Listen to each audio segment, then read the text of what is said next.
This thing right here is either your best friend or it's your worst enemy. So what happens when you start a diet and you start making all those necessary changes, you've cleaned your food up, you're no longer drinking alcohol, heck, maybe even now you're being active, but the scale still isn't going down, maybe even it's going up. What do you do? So look, in today's video, we're gonna go over the 3 reasons why the scale is more than likely going up, and then we're also gonna go ahead and cover 5 things that you can implement today to make sure that the scale starts going down. Okay, so the first reason why the scale is more than likely going up is that you're probably weighing yourself once per week. Now, because your weight fluctuates so much, weighing yourself once per week is not the best strategy.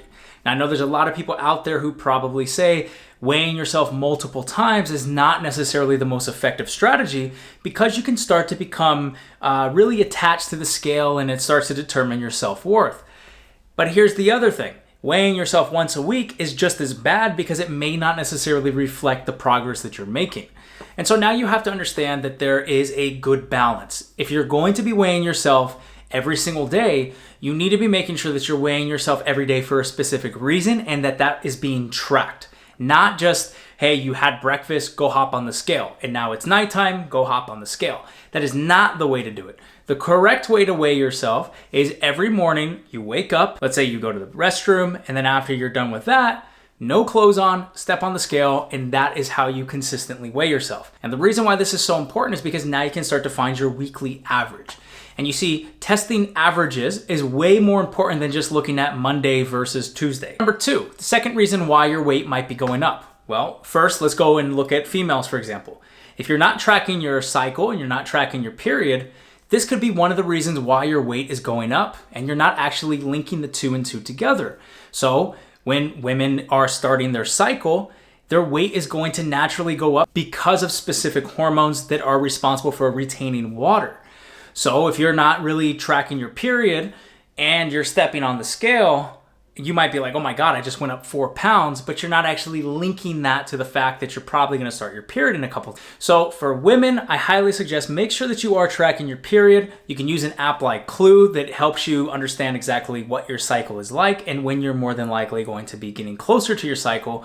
And this is going to help you better understand how your weight fluctuates depending on where you are in your cycle. And the third reason why your weight might be going up, which affects both genders equally, is depending how late you are eating at night. So let's say, for example, you're going to bed usually at around 10 or 11 p.m., but you find yourself snacking about 20 to 30 minutes right before bed.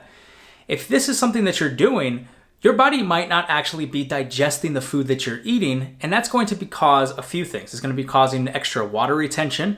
And obviously, because you have all those undigested food particles still sitting in your stomach, that's extra weight that you're going to be waking up with in the morning. So another thing that I highly suggest is just make sure that you try to cut off all food and usually your water intake roughly around 3 hours prior to bed. And the reason why I mention water is because of this. Let's say, for example, you're not being consistent with your water intake throughout the day and you realize, I should probably be drinking water right before bed. Well, the reason why that's not a good thing is because that could actually be making you wake up in the middle of the night so that you could urinate. And if that's something that's occurring, waking up consistently throughout the night is also just going to be furthering poor sleep, which will be decreasing how much you burn when you go to sleep. So if you really want to be making sure that your weight is going down and you are making progress, you need to be making sure that, number 1, you are tracking and you are comparing your weekly averages versus just looking at your weight from maybe Monday week 1 versus Tuesday week 2. Try to build up some type of consistency in terms of when you decide to step on the scale and then compare the averages from week to week. Then for women specifically, make sure that you are looking at how your cycle can be affecting the total amount of weight gained and make sure that you factor that into the equation, because that extra weight gain is nothing more than just bloat, but you have to make sure that you are looking at that and not thinking, shoot, I just gained 4 pounds, this diet is no longer working for me. And for both parties equally, just make sure that you are cutting off food and water intake about 3 hours before bed. Doesn't mean that you can't have, nighttime tea about an hour before bed, but for the most part, you shouldn't be downing bottles of water because you realize you're low on your water intake. So those are the 3 things that I see that are the most common in terms of why people are not seeing the scale go down once they begin a new nutrition plan.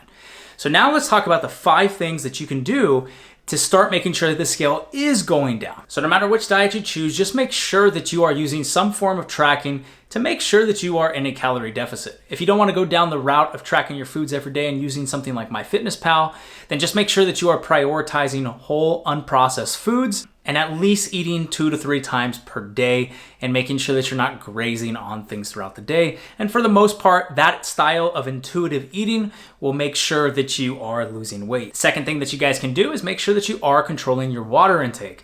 A lot of times people think that the more water they drink, the more they're gonna weigh, and it's actually the opposite. The less water you drink, the more you're gonna hold on to water because your body is realizing, hey, I'm not getting in the necessary fluid intake, and because of that, I need to make sure that I retain water because I'm not getting enough exogenous water.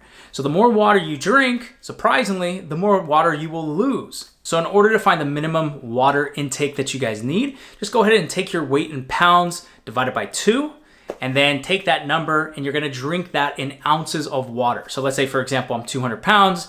That means I need 100 ounces in water as a bare minimum to make sure I have necessary fluid intake. And on the maximum level, I would say if you are a very active individual, you'll probably be looking at around 3 to 4 liters per day as your maximum. Third thing that you guys can make sure that you're implementing is just make sure that whatever you're doing in terms of your food intake, that you are making sure that you're factoring in how carbohydrates can make you store extra water. Let's say, for example, Monday through Wednesday, you're not having any type of carbohydrates, but then on Thursday, you fall off your meal plan and you do eat some carbs.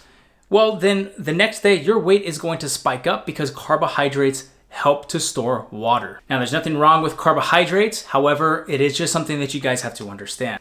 The fourth thing that you can do to make sure that you are losing weight consistently is make sure that you are factoring in activity. So once again, for an example, let's say Monday through Thursday, you find yourselves being relatively active, maybe because of your work, but then Friday through Sunday, those are your days where you just relax at home and you're not as active. Well, that is going to be affecting your overall step count and activity level for the week because it is now creating an average. So one thing that I highly suggest is just to make sure that on average, you are factoring in your step count and aiming for somewhere around 8,500 up to 12,000 steps per day as a goal target. Because if you guys focus on that, you will be assuring that your activity level is high enough to make sure that your weight is going down successfully. And then the last thing you guys can do to make sure that you are seeing that scale drop is you need to be patient. Now, this is something that I can't stress enough. If you guys aren't having any type of patience when it comes to dieting and losing weight, then you're probably not going to see the results that you want. Because here's the truth. It takes your body time to adapt. So whichever diet you decided to do, whatever lifestyle changes you've decided to make, you have to understand that your body is going to be weighing that versus everything you've been doing recently. Now, this is not really a scientific way to explain things, but I think it's a very easy way for you to understand how the body adapts to things. So it's the same idea. If you have someone who is a very healthy individual and they decide that, hey, I'm gonna have a slice of pizza, that one slice of pizza is not going to make the person now unhealthy. The same way, whereas someone who is overweight, if they decide to have, let's say chicken and broccoli for one meal, that's now not gonna make them healthy. And it's not to say that the pizza is bad, which makes you overweight. And it's also not to say that the chicken and broccoli is good, which is what leads you to get in shape. Because there really isn't any clean foods or bad foods. It really comes down to the context. And so what matters most is that the majority of your food is not being comprised by low nutrient dense foods. So for example, using that pizza, the pizza might be very high calories, but it may have a very low nutrient profile and also has very low protein. So if the majority of the meals that you are consuming per day are predominantly low nutrient dense, high calorie foods, then that's going to be leading towards weight gain generally. Whereas the same is true of the opposite, where if the majority of the foods that comprise your diet are high protein, low calorie, low energy, but high nutrient profile foods, well, if that is what's predominantly comprising your nutrition for the day, and that's what your nutrition looks like over the course of weeks and months and years, then you are going to be in better shape than the other person. So one thing I just want you guys to really understand and focus on is that you need to make sure that you're just in it for the long run and that you're staying consistent with whatever you decide to do. And look, I know that the scale can be extremely frustrating and sometimes it could seem like it's just out to get you.